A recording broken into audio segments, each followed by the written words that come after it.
that. Plus the 3.5 points, by the way. Yeah, not a bad take. So we'll talk to Clark Judge here from the Talk of Fame Network and get his take from the weekend. And Clark Judge. I believe we're joined by Clark Judge, the Talk of Fame Network. And I got to tell you, my friend, yesterday, for some games were very interesting for like all the wrong reasons. And then there were some great performances. So let's start with the great performances for you, Clark, looking at week number 1.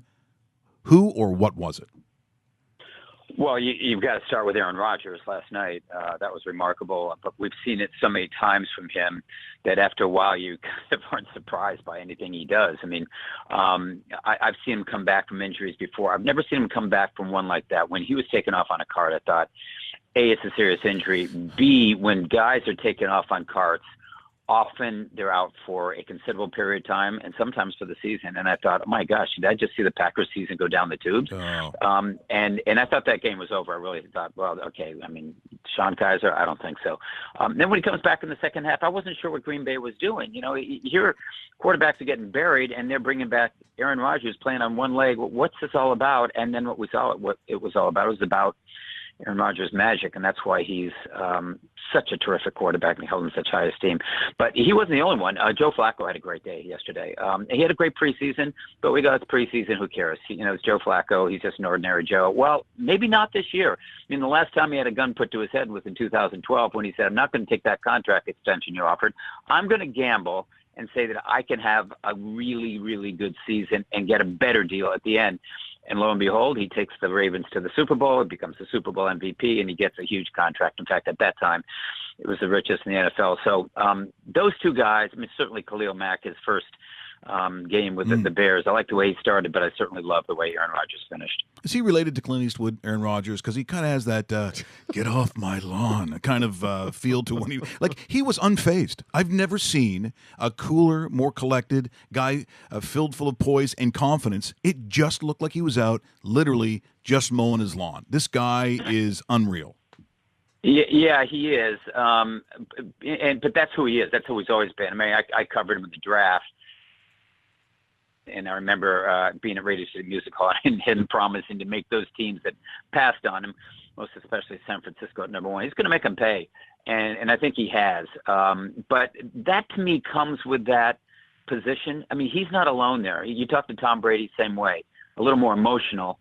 Or a lot more emotional, actually. But you talk to people who play that position, there's a confidence and sometimes something almost like a cockiness that goes with it. You have to be that guy that people look to and say, okay, you take us down the field. And I covered some of the great ones, Fouts, Montana, Young, and all the players who would be with them, the teammates who were in the huddle, said when you looked at them, there was that confidence when they got in the huddle of, okay, you trust me, I'm going to take us down the field. We're going to win this game. Just leave it to me. And so I think it goes with the position. But with Aaron Rodgers, that's certainly who he has been through his entire career. Clark, good to talk to you this morning. And I'm not as positive as Mike. I like to dwell on more of the negatives. And this morning, really? Yeah. Wow. Are we talking about the Canadians now? No, not yet. No, we'll get to that. We'll get to that. That's dessert. You know what I'm talking about, Clark? I'm talking about the New Orleans Saints and the 80% of my survivor pool eliminated by their loss against the Tampa Bay Buccaneers. What happened in that game? I wish I could tell you what happened. Defense obviously did not happen. What happened was they reverted to form. I mean, you look at I think it's their last 5 season openers now they've lost. They're just terrible at the start of the season. That doesn't mean you're going to flush the season, but they look like the Saints of old. We put a lot of points on the board, and it doesn't make any difference whether Drew Brees throws for 500 yards, 10 touchdowns. It doesn't make any difference because they can't keep up with the opposition. They've got so many leaks in the defense. It's like on the SS Minnow, with the captain, little buddy. But that defense was terrible. That's a defense that was much better last year. Nothing seemed to work, and yet you go, how is it possible? I mean, I look at you talking about that pool. I would have played him too because. Ryan Fitzpatrick, Tampa Bay, they weren't very good last year, and that was with Winston. Now you got Fitzpatrick. On the road, against a team that really should have been in the conference championship game last year and really could have pushed Philadelphia. And instead, they lay down and lay an egg. I've seen it too many times from New Orleans, but I've seen it so many times, I don't put a lot of stock into it as a part to something like what Buffalo did yesterday. I mean, I look at Buffalo and I go, uh-oh. Yeah, I mean, that's a long season. Yeah, what happened? And this looks like it's going to be a long year down at the Anchor Bar or Duff's. I mean, we got to be watching other teams. And I mean, I looked at them I'm not sure where there's a lot of hope. With New Orleans, you've got those players. You've got Drew Brees. With Buffalo, we got, Peterman and a rookie. And I would think Peterman's probably not going to start again. I mean, I sort of appalled that Sean McDermott said, well, we don't know who the starters going to be next week. Are you kidding me? I mean, you saw what you saw. I saw Peterman last year against San Diego, 5 interceptions in the first half. I mean, and I don't want to be too critical of him because, geez, the fact he's in the NFL is something. Yeah. And to start in the NFL, that's a great accomplishment. But boy, it just looks as if you can't win with him. He should be a career backup. That's the way it seems. I know they see him in practice all the time, and that tells you a lot more. And probably, Josh Allen, he's not ready. Maybe he's just not ready. And that's very possible too. So you have to roll out somebody. You tell me AJ McCarron couldn't have been better than this. That's exactly. what that's the problem I've got there. So anyway, the Saints stunk, but I don't put a lot into it unless we're talking 2 or 3 weeks in a row like this. Let's go back to the Bills for a second, and I know you're very aware of this because this has been made public many, many times about what the Bills start off with. Stop me as soon as you hear a win on this schedule. Chargers, at Vikings, at Packers, Titans, at Texans, at Colts. Titans maybe.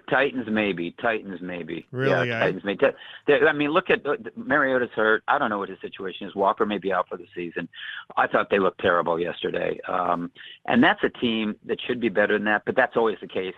But yeah, I thought, that's a possibility. But sort of depends on what happens with that offense. I mean, it was so bad yesterday. You can't get a first down in the first half. Come on, guys. I mean, that was tough to watch. And Baltimore's not that good. I think Baltimore's better than a lot of people think. And Flacco may be on that mission again that he was in 2012. He's got some assets around him now, playmakers around him for the first time in a long time. But Bills can't be that bad, can they? I mean, it just can't be. And so you got to hope that there's something more there. And it's got to be in the quarterback position. So I don't know what happens if and when you get the rookie as a starter. I mean, maybe just have to press him duty and say, take your lumps. Here's what happens. I saw it many times with, go from Elway to Manning to Aikman. Guys take their lumps, but I think we're in an age now where people expect these quarterbacks to step in as rookies, have immediate success. That's more the exception than the rule. So I'm not sure I wouldn't plug him in now and just say, listen, he's better than what we have. And I know he's not quite ready, but he's going to learn on the job. And I've got to get people a reason to hope coming into those coming into the turnstiles, because otherwise, if we keep rolling out 47-3, no one's showing up. We're in conversation with Clark Judge here on Raw Mike Richards from the DKI studios, also heard on Sportsnet The Fan 960. Adrian Peterson, a little surprised, but I look at these teams that came out flat. I believe I would put the Arizona Cardinals in that category because that's a no-show at home. No-show. Yeah, in a place where they typically dominate. They're a very tough team to beat at home. It's sort of like what Seattle has got going for a number of years, but they're very tough to beat there, and they weren't beaten. They were humiliated. I mean, they were never in that game. There's another team with some issues, not quite as deep as Buffalo, I don't think, but you've got a veteran quarterback who gave you nothing yesterday. The defense, which was supposed to be so great because they were lights out in preseason, they weren't very good. Adrian Peterson ran all over them. You go, Adrian Peterson, wait a minute, you guys had him last year and you didn't think enough of him to keep him. I mean, and I understand that situation. Adrian Peterson's 33. I thought it was a great game by him. I love to see it. But don't get used to it. He's 33, and just that's what happens with older running backs. The season goes on, they wear down. But it's nice to see, and nice to see him get his 100th touchdown. But boys, Arizona, that was tough to watch. And again, there's a situation we've got Josh Rosen sitting behind Sam Bradford. When is he going to be ready? And I don't know the answer to that. I think you have to let Bradford play as long as you can, because there you do have some assets particularly on defense. Patrick Peterson's one of those where you can say we can stop the bleeding, but that was a bad performance. That was really really tough to watch, and I did see much of that game. It was tough to watch. Now, of the superlatives and those that watched Patrick Mahomes, I fully expected Phillip Rivers to come back like he's used to doing, and watching the weird mechanics. And sometimes I'm unsure how the ball actually gets out of there, but it just comes out like a laser. And lo and behold, they don't do it. And Patrick Mahomes, for what it's worth, look, we know what kind of athlete he is. We played some of Clark just a week or two ago.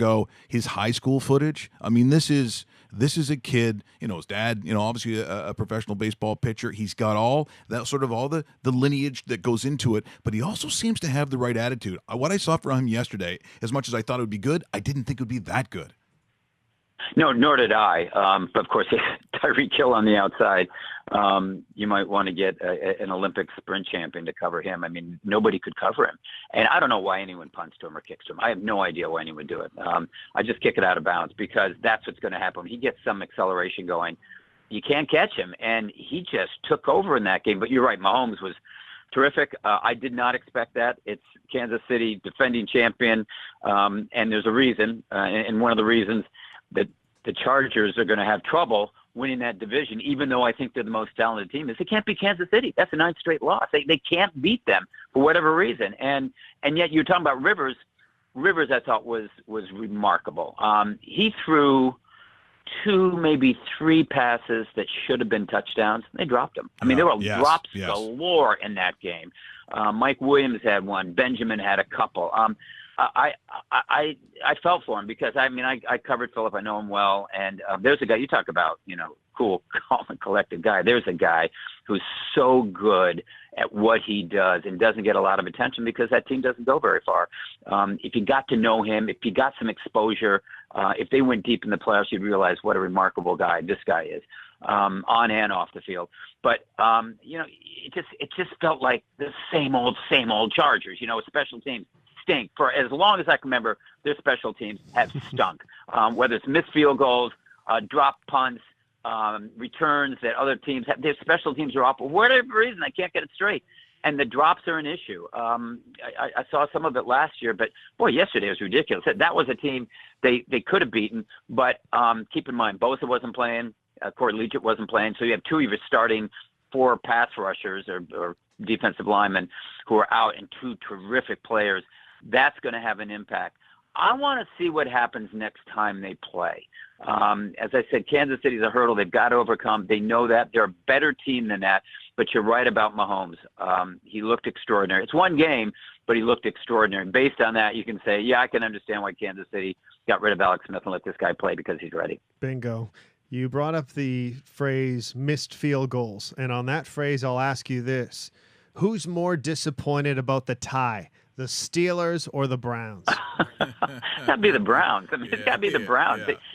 Yeah. I mean, they had a chance to win that game, And the thing, the criticism I have of both teams, but particularly Pittsburgh, is they played it conservative when the conditions didn't warrant it. In other words, when Pittsburgh got down to whatever it was, the 30, the 28, and then I think it was the 25 or whatever, they just sort of decided, okay, we're going to take it easy. We're going to run into the middle of the line and play for the field goal. And again, I've seen this happen too often, and I'll tell you where it happened. It was in San Diego in a playoff game against the Jets. I'll never forget it. No, and I think it was overtime. Marty Schottenheimer played for a 42-yard field goal. I went, this isn't exactly a gimme. No. And they got conservative, missed it, and then the Jets came back and beat them. And he got skewered, and rightly so. And the same thing I saw yesterday. I realized the conditions are bad, and I realized the Steelers were turning the ball over every other time they had it. But at the same time, I thought you had to get a little bit closer. This is not going to be safe. And, of course, we saw what happened. Boswell misses the field goal. But then with the Browns, when they lined up, I thought, no, this can't be possible. There's no way that they're going to win this game. Something's going to happen because it's Cleveland. It's just something always bad happens to Cleveland. Something, and sure enough, when it's blocked, it went, yeah, okay, that figures. I mean, and so, yeah, I mean, there's joy in Cleveland because the losing's over, but you know what? There's not so much joy because the winning's not there, and those Bud Light fridges are still locked. Anyway. Good point. That's what I felt about it. If any fan base needs a free drink, it's them. and they couldn't even get it. That's right. Isn't that? It's just and the fact that it was blocked. And of course it is. If I'm watching the movie and it's a movie about the Cleveland Browns, which by the way has been done, of course it's getting blocked because that's the pain of being that. Then Kevin Costner, I guess, would come down and there'd be a romantic thing. I don't know, but I'm just saying that Cleveland is Cleveland. Now, before I let you go, a couple of things. Number one, was there any talk about the officiating yesterday with the difference in the helmet and leading for contact first? Did they do okay? Because it wasn't quite maybe the mess I thought it might be. Yeah, no, they did okay with that. The problem I got, guys, is this quarterback rule. Now, this point of emphasis, I saw it again and again and again to the point where I go, I don't really know what they're trying to do here. The rule is, and they're trying to protect the quarterback more. And I'm sure you know this, I'm just preaching to the choir, but you can't land on the quarterback with your body. So you get a game like, and I bet I saw 5, 6, 7 instances of this yesterday, but you get a game like the Cincinnati-Indianapolis game. And Carlos Dunlap rushes Andrew Luck. He grabs him, and as Luck is trying to get rid of the ball, and lo and behold, the ball comes out. It's a fumble, and it's returned to the Indianapolis 4, recovered by Cincinnati, returned to the 4. But as Dunlap hit Luck and forced him to fumble, they both Luck fell backwards, and Dunlap fell on him. Well, they flagged him for roughing the passer. You go, wait a minute. I mean, he forced the fumble, and then they were both falling in the same direction. That's that point of emphasis. And again, I saw it so many times, and defensive players looking at officials going, what am I supposed to do? What am I supposed to do here? And I saw in preseason too. It's changed the way they're going after quarterbacks now because you've got to hold up. If you leap up in the air, you better make sure you don't come down on him. Because if he falls backwards and grabs you and pulls you with him, it's going to be a penalty. And it just seems like that's not the way we're supposed to protect these quarterbacks. You have momentum going into the pocket. It's going to carry you through. And if you jump up, you're going to land on him. If you hit him and he falls backwards and land on him, they're all penalties. And that's the one that got me. That one, I just think that one needs to be looked at, at the end of the season and say, hey, is this really what we want to do? Because we're kind of changing the game. Qu'est-ce que c'est? I left it speechless with that one. I just left it speechless. Qu'est-ce que c'est le problème de Canadiens de Montréal? Tous les choses. Everything. What was that? I'm depressed now. I mean, it's overcast. It's raining here. I'm going, winter's coming. Oh my gosh. I don't know. I mean, I think, we'll talk about this probably as the year goes on, but I wonder if they ever start going, well, we need some talent here.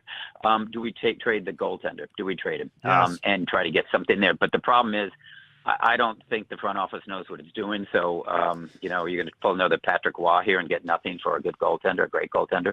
I don't know, but it's depressing. I just go, oh my gosh, sacre bleu. I just go, oh my There gosh, you go. how do I watch these? Yeah. How do I watch these guys? And yet, I love that team, so we'll watch them. But last year was really tough. It was really tough, and I know you guys have no sympathy because you suffered for years with the Leafs, and the Canadians have been good. But it's tough to watch that uniform be worn by guys who, 20, 30 years ago, they wouldn't get a sniff. But anyway, it's just tough. I believe the French word you're searching for is merde. I believe that is the one you want to use in this case. Yeah, Clark. you're right, Rob. We'll wait for Cleveland to win a game, and we'll get into those those Bud Lights, and we'll send them to you. I think the third week of the season, guys. Yeah. I mean, you look at the third week; they're playing the Jets. I think they'll win that one. Oh, I think they'll win that one. I don't know about that. What about tonight? Do they keep it close? Does Detroit walk away with it? What happens? I'm sorry. What was the question? For the Jets tonight? Do they put up a fight in Detroit? Yeah, I think they do because the Lions aren't that good. I want to see Sam Darnold. I have seen him in preseason. I watched him out at USC. I love him. I think they're doing the right thing in starting him. Do I think they'll win? I don't. The Jets aren't very good, but the Lions aren't very good either. They are home. That gives them an advantage. But all I'm interested in here, and I think what they're interested in, is seeing how this quarterback handles what he's going to get thrown. And there are going to be a lot of things that Matt Patricia's going to throw him some different looks, try to confuse him some. But I want to see how he handles that because 2 years ago, I think you guys would agree, this guy should have been the first pick of the draft. 2 years ago, he was the best quarterback out there. Last year, not so much, but they changed things at USC. Lost some guys, injuries, graduations, things like that, or just guys who left school, and wasn't the same quarterback. Turned the ball over a lot. Is he that guy, or is he the guy from 2016? And what I saw in preseason is the guy that I remember from 2016. He looks good. It's about time you got somebody to believe in at that position with the Jets. So I'm interested in watching the game. How long? I don't know. I'm not sure I'm going to stay with it, but I'm interested in seeing Darnold. Clark, thanks so much for joining us here today. Always appreciate it. We'll catch up with you again real soon. Look forward to it, guys. Thank you. That is Clark Judge from the Talk of Fame joining us here, talking some NFL and... What? Did we just become best friends? Yep.